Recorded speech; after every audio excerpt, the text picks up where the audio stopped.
Bonjour et bienvenue dans cette vidéo qui va nous permettre d'installer le framework Yi.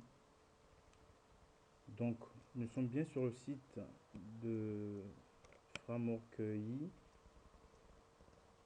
Donc Yi c'est un framework PHP donc, qui permet de développer des applications web, tout type d'applications web bien sûr.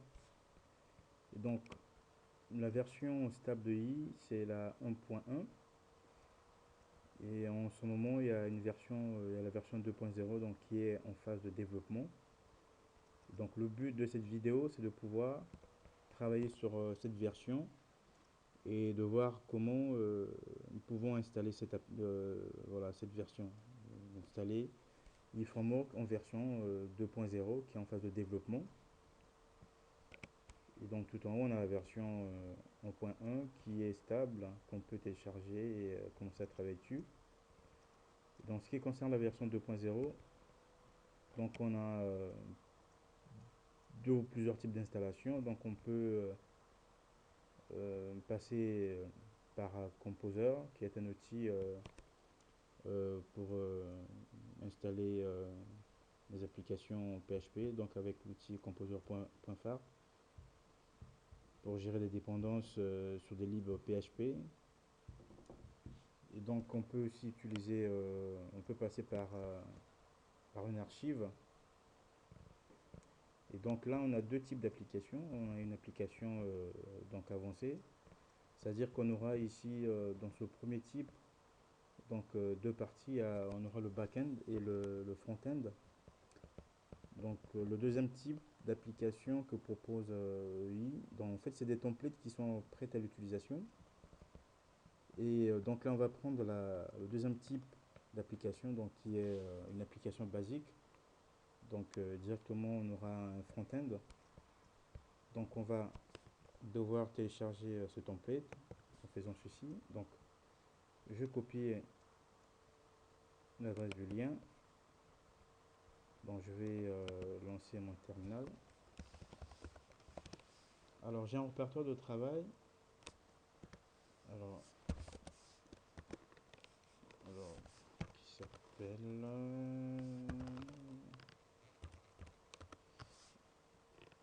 voilà, je suis dans mon répertoire de travail.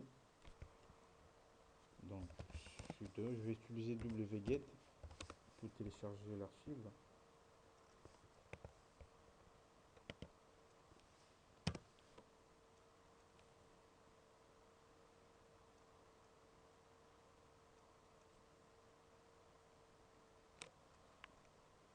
Là, il télécharge notre archive.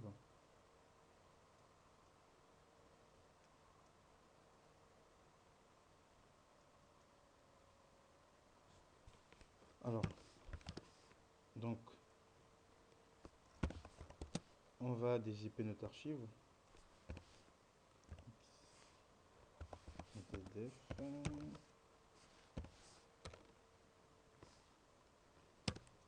Ok, il va nous générer un dossier basique. Donc c'est ça.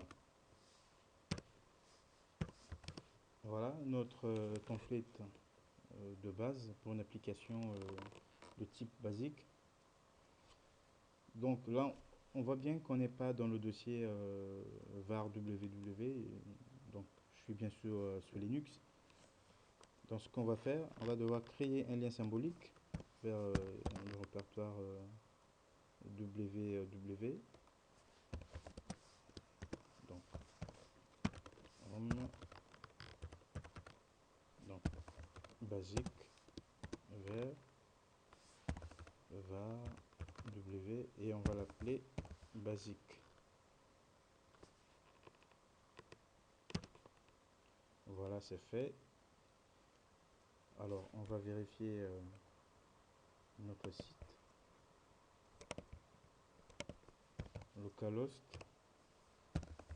basique. Par contre on va être dans le dossier web, c'est là où se trouve notre fichier index qui permet de lancer l'application. Alors qu'est-ce qu'il nous dit? Permission, en bas, alors c'est quoi?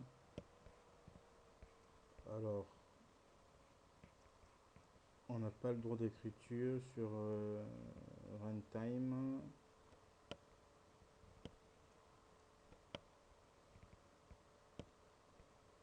Alors runtime,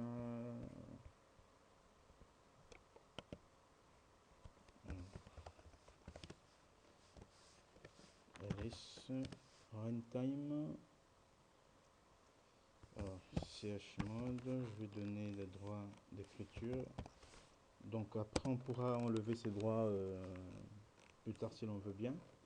Donc là je donne des droits d'écriture dans ce répertoire. Alors je rafraîchis la page.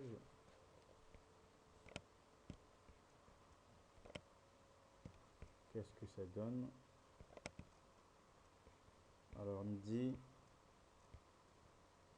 voilà, on n'a pas le droit d'écrire sur le dossier assets, donc on va faire pareil.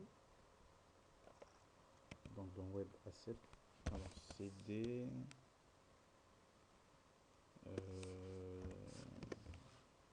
web,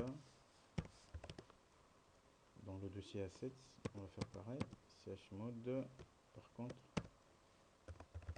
assets, voilà, on va rafraîchir notre page comme tout à l'heure. Voilà. Donc là, on a notre site. On a notre site donc qui est notre template de base en fait. Donc là, on a presque un site qui est prêt à l'emploi. Donc on a notre page d'accueil, on a notre page about, contact et login. Alors on va voir un peu la structure de ces fichiers, comment se fait un peu l'échange entre le contrôleur et la vue. Donc pour ça on va devoir créer un projet. Donc moi j'utilise NetBeans. On peut utiliser un autre outil pour développer. Donc ici j'utilise un outil qui est voilà, bien pensé pour des projets PHP ou Java au type de projet. Donc on va aller dans nouveau. Donc là on va prendre le deuxième type. Alors là je vais aller chercher les sources. Donc je suis bien dans mon répertoire, donc c'est basique. Ouvrir. Suivant. Alors là qu'est-ce qu'il me demande? Il veut le fichier index. Alors il est dans le dossier web, donc c'est le fichier index qui permet de lancer l'application. Index.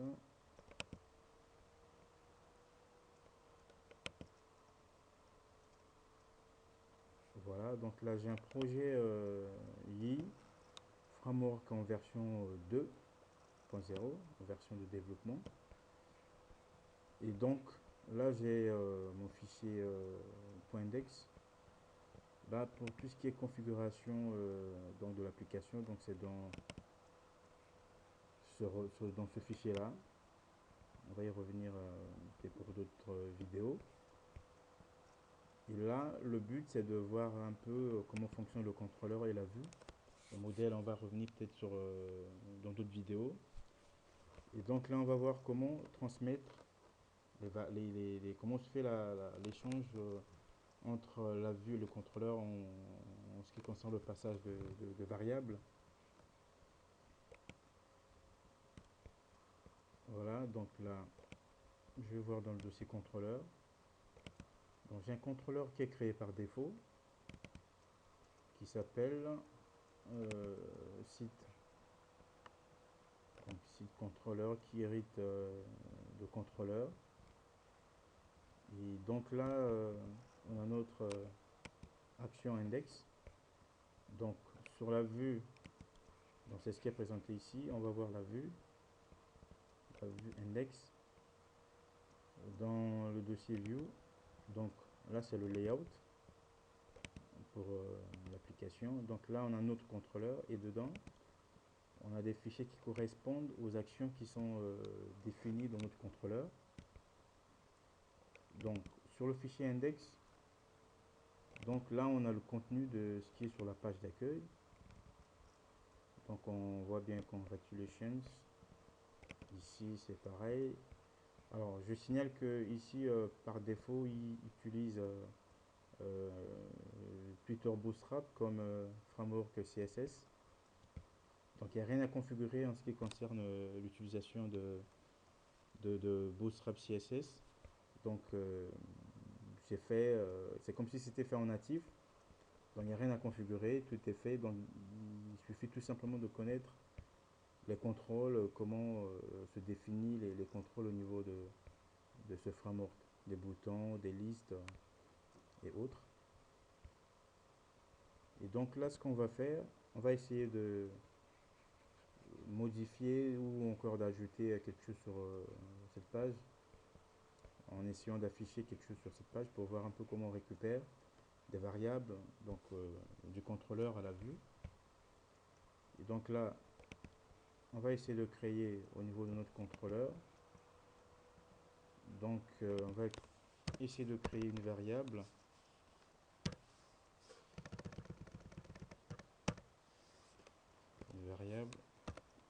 Que je vais appeler name. Alors James. Alors comment passer cette variable? Donc là on aura un tableau. Donc là c'est la nouvelle notation avec l'arrivée de PHP 5.4.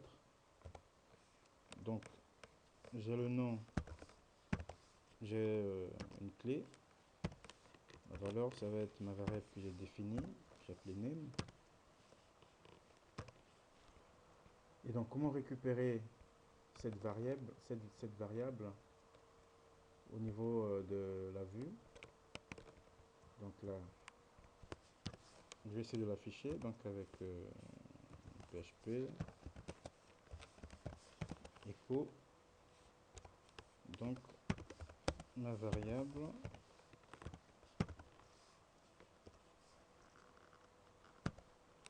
alors je l'appelais name, voilà.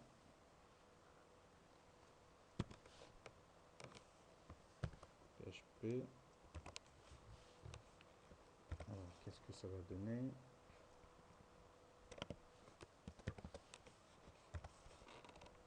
Je vais aller sur ma page d'accueil.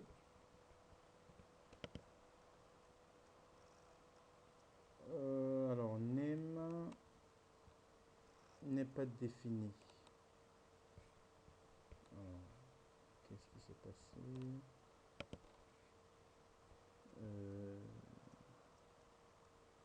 Comment je vais appeler sur le contrôleur? Name.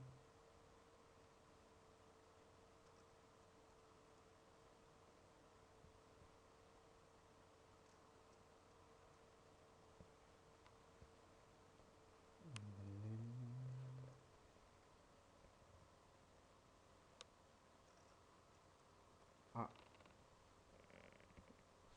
il y a une erreur. C'est pas comme ça. Bah oui, c'est bien comme ça.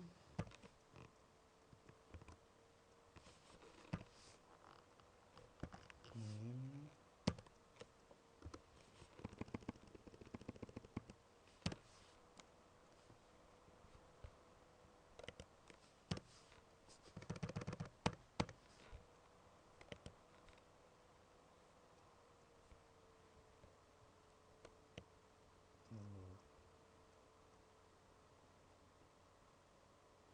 Name.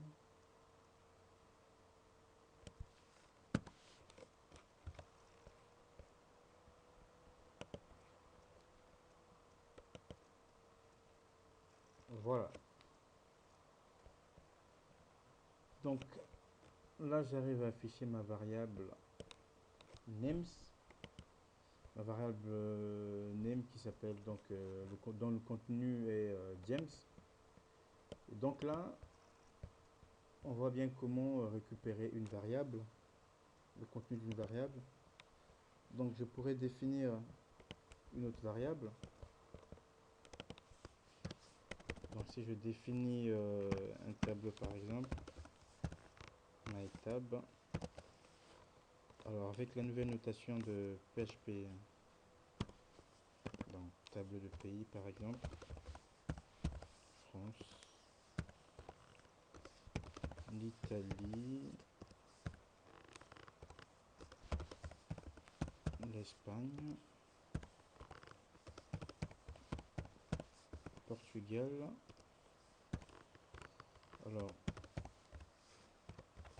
Luxembourg. Et je m'arrête là.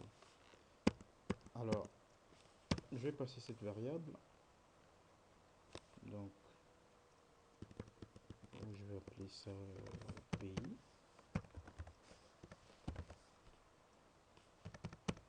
Countries. Là, je vais passer cette variable dans mon tableau. Alors, countries.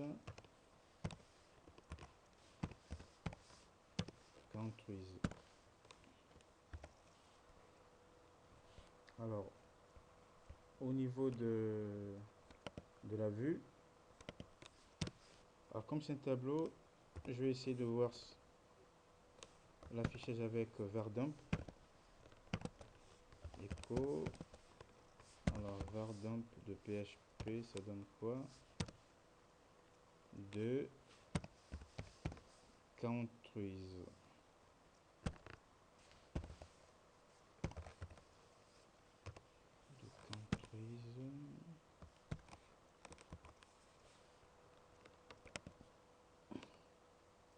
Alors là, je vais essayer de faire un...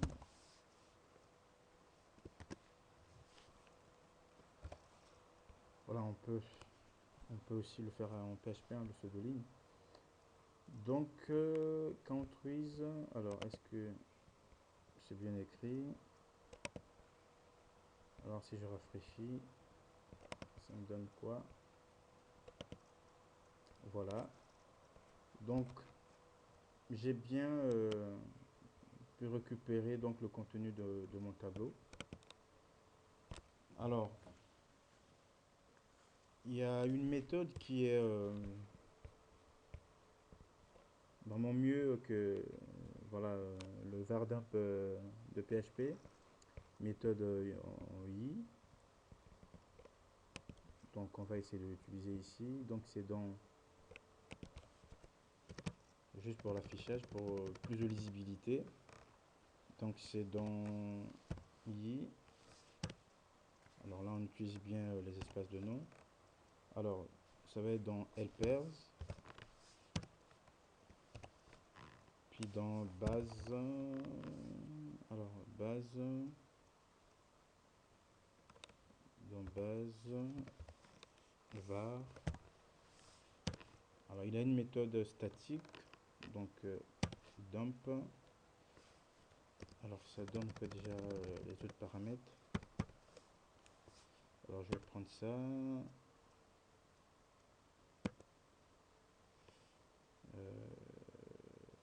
Voilà. Ma variable c'est countries.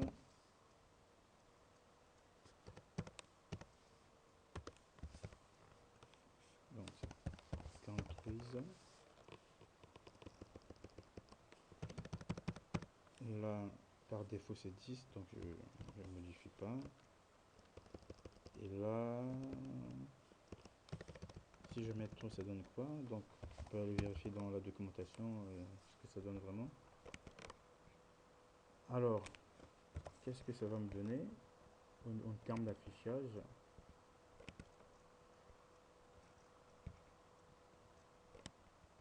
Voilà ce que ça donne.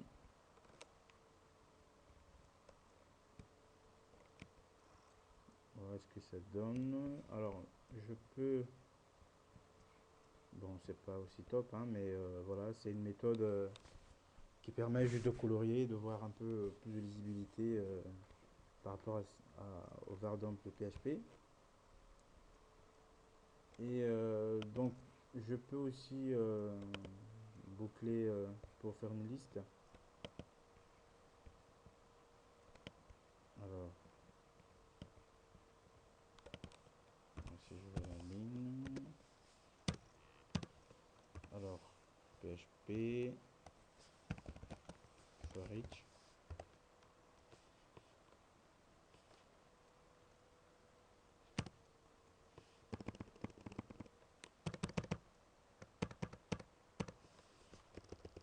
For each countries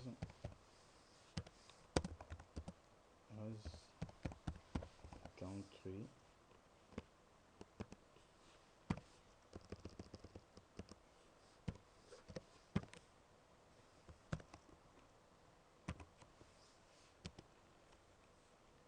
Alors là je vais faire voilà. Je vais faire une liste UL.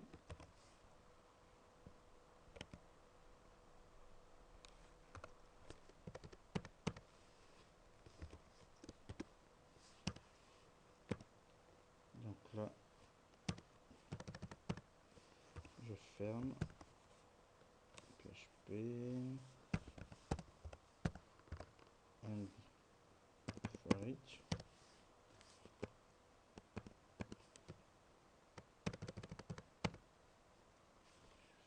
And for each PHP.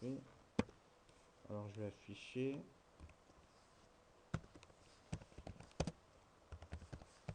echo. Alors j'affiche le country.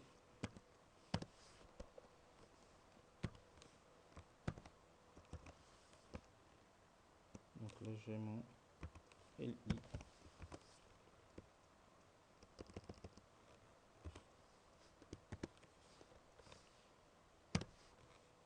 LI. Alors qu'est-ce que ça va donner au niveau de l'affichage?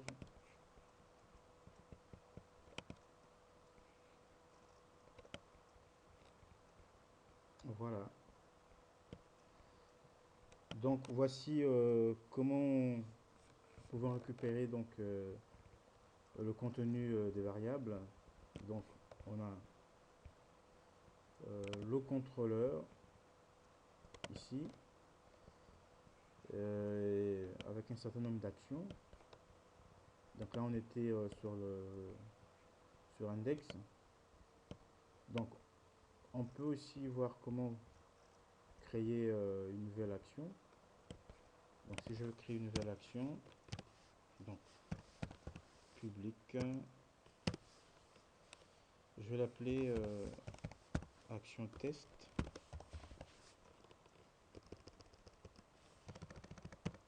Alors qu'est-ce qu'il va renvoyer? Return 10 pour la méthode render. Alors render, la vue je vais l'appeler test. Alors je vais essayer de lui passer une valeur, une variable. Donc je vais l'appeler alors framework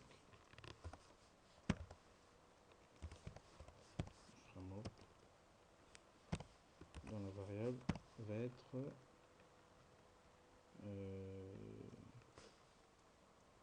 alors donc framework, donc ici framework, donc je veux dire i framework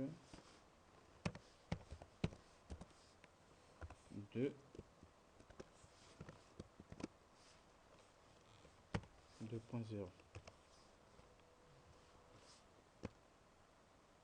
Donc j'ai ma variable que je passe donc framework que je passe dans le tableau.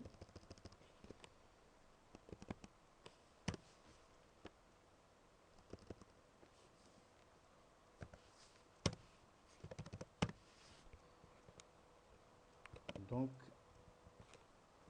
Là j'ai le contrôleur, là j'ai l'action plutôt, toujours dans le contrôleur site. Et donc je vais devoir créer la vue qui va avec.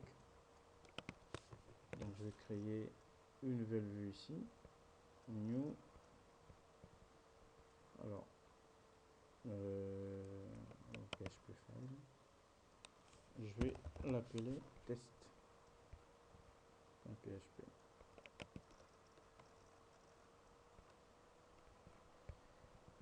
Alors, je vais pas passer du temps dessus. Je vais voir, je vais copier ici. Donc, alors là, je vais hériter. Il y a une aide de vue qui s'appelle donc HTML pour tout ce qui est affichage, formatage, encodage. Alors, CTRL C, donc je vais dans test.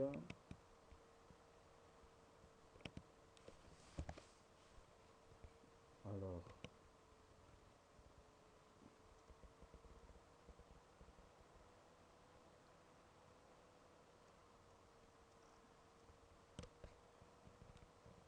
title, etc.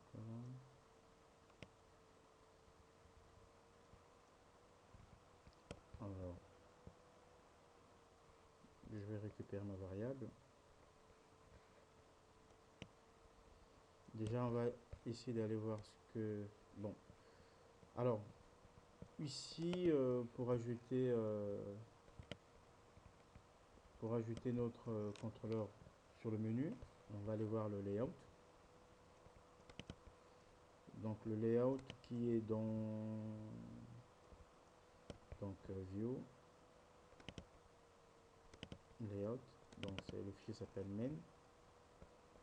Et donc là, on a notre voilà, notre contrôle qui nous permet d'avoir un menu. Donc là encore, c'est du Twitter Bootstrap, mais donc des contrôles ont été créés en fait pour implémenter le Twitter Bootstrap. Donc c'est là ici, c'est considéré en termes, c'est comme si c'était des contrôles en fait.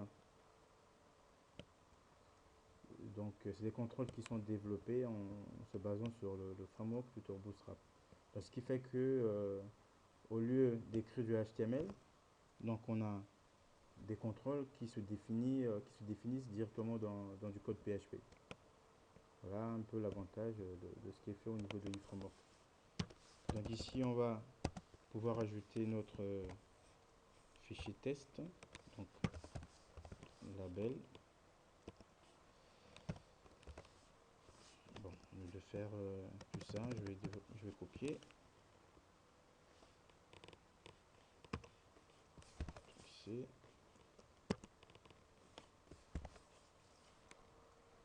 Alors je vais l'appeler test. Ici, c'est test. On enregistre. On va au niveau de notre page. Voilà, test. Qu'est-ce que ça donne? Voilà ce que ça donne. Donc là, on est sur notre page test. Alors, comment récupérer la variable? Notre variable, on l'a vu avec le index. Alors,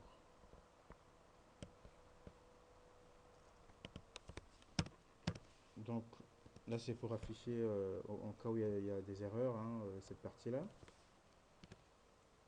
Donc, pour afficher ma variable, donc PHP, le contenu de ma variable.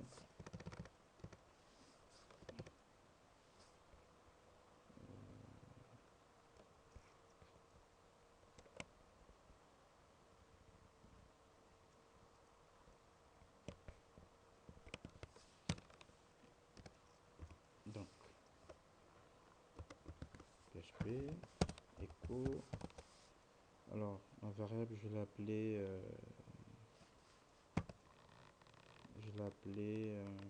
framework.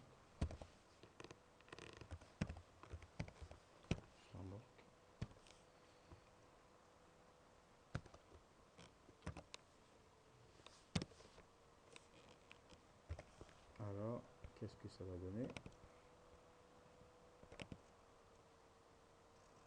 Name. Est-ce que j'ai une variable name? C'est quoi ça?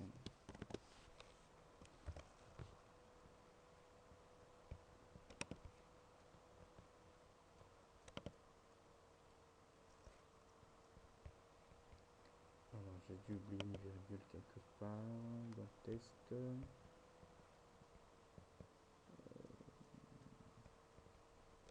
Mon contrôleur.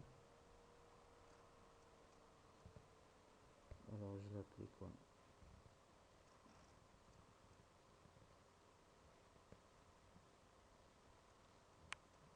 Framework. Qu'est-ce qu'il me dit? Je trouve l'erreur.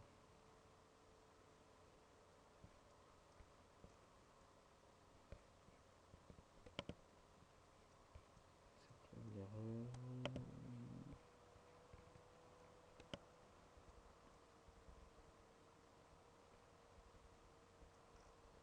Alors, dans l'index.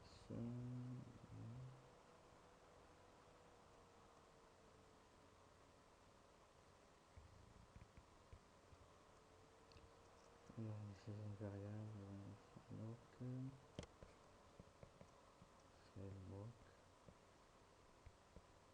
Au niveau de ma page.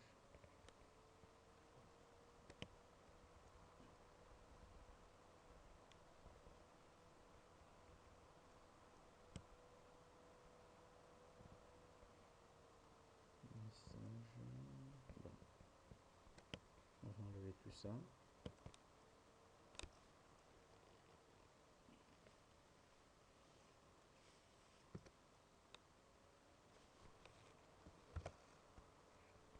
Alors, ça donne quoi? Voilà. Donc, on a le contenu de notre variable du framework 2.0. Alors, sachant que ici, on a un outil donc de débogage qui permet de débugger notre application. Donc là, on peut voir un peu ce que ça fait pendant le développement. Donc là, au niveau de la configuration, donc on a la version de i, on a le nom de l'application. Là, on a les extensions de i qui sont installées. Et donc là, on a la configuration PHP. On voit ce qui est activé, ce qui ne sont pas activés. On peut aussi afficher le fichier. On peut lancer le PHP info pour avoir un certain nombre d'informations sur la configuration de PHP. Donc voilà.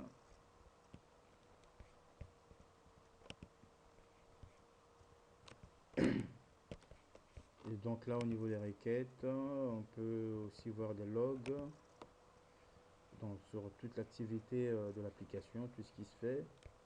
Donc c'est ce que profiling. Là, c'est au niveau de la base de données. S'il y a des requêtes qui sont lancées, pour l'instant, il n'y a aucune requête. Donc le tableau, il est encore vide. Donc voilà, en gros, d'une manière un peu brève, rapide, donc sur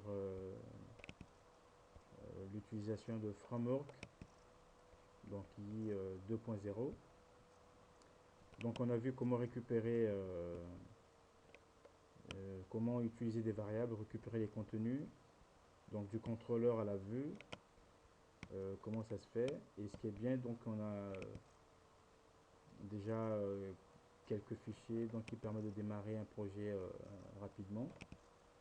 Donc par exemple sur le login, donc on peut aller voir, voilà là, quand on met pas, voilà, en fait il y a une sorte de contrôle de validation au niveau des entrées utilisateurs. Et donc on peut aller voir rapidement ce fichier. Donc là si je remplis Voilà, il corrige, et puis voilà. Donc, on peut aller voir, alors là c'est test, on peut aller voir par exemple sur login, donc le contrôleur de login, non le contrôleur plutôt, c'est le site contrôleur, l'action login, donc c'est cette action là en fait qui gère notre page de connexion ici. Donc, sur cette action, donc on vérifie si l'utilisateur est connecté. Donc s'il n'est pas connecté, on repart sur la page d'accueil. Donc il y a une fonction ici Go Home qui nous ramène sur la page d'accueil, donc qui fait un render certainement dans son implémentation. Et donc là, on va instancier notre modèle, hein, notre classe qui est définie au niveau de modèle, donc login form, et là on fait des tests. Et donc là on appelle notre page, notre vue, donc qui est login, et on lui passe modèle comme paramètre. Donc dans sa vue, en fait, on va devoir créer notre formulaire avec cette variable. Donc dans cette variable modèle, on a tous les champs en fait qui sont définis au niveau du modèle. Donc on peut aller voir rapidement donc modèle, alors login form. Donc dans login form on a donc username, password, remember me en fait.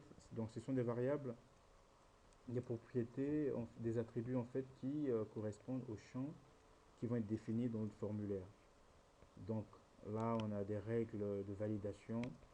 Donc on spécifie ici que le username et le password sont requis. Le mot de passe, donc on a une fonction ici qui s'appelle validate password, donc qui permet de tester si le password correspond à ce qui est défini soit dans la base de données ou soit sur un autre moyen d'implémentation de base de données. Dans remember me, donc on met en booléen, donc vrai ou faux. Et donc ici on a donc notre fonction ici qui est définie ici qui permet de vérifier si le mot de passe est valide. Et donc là on a notre fonction qui permet de se loguer. Et donc là getUser permet de récupérer l'utilisateur. Donc là on peut le récupérer par son nom. Et donc voilà un peu le modèle donc pour le modèle login form. Donc pour aller voir la vue, donc ici alors on est dans notre contrôleur c'est site. Alors login contrôleur, non login plutôt la vue de notre login.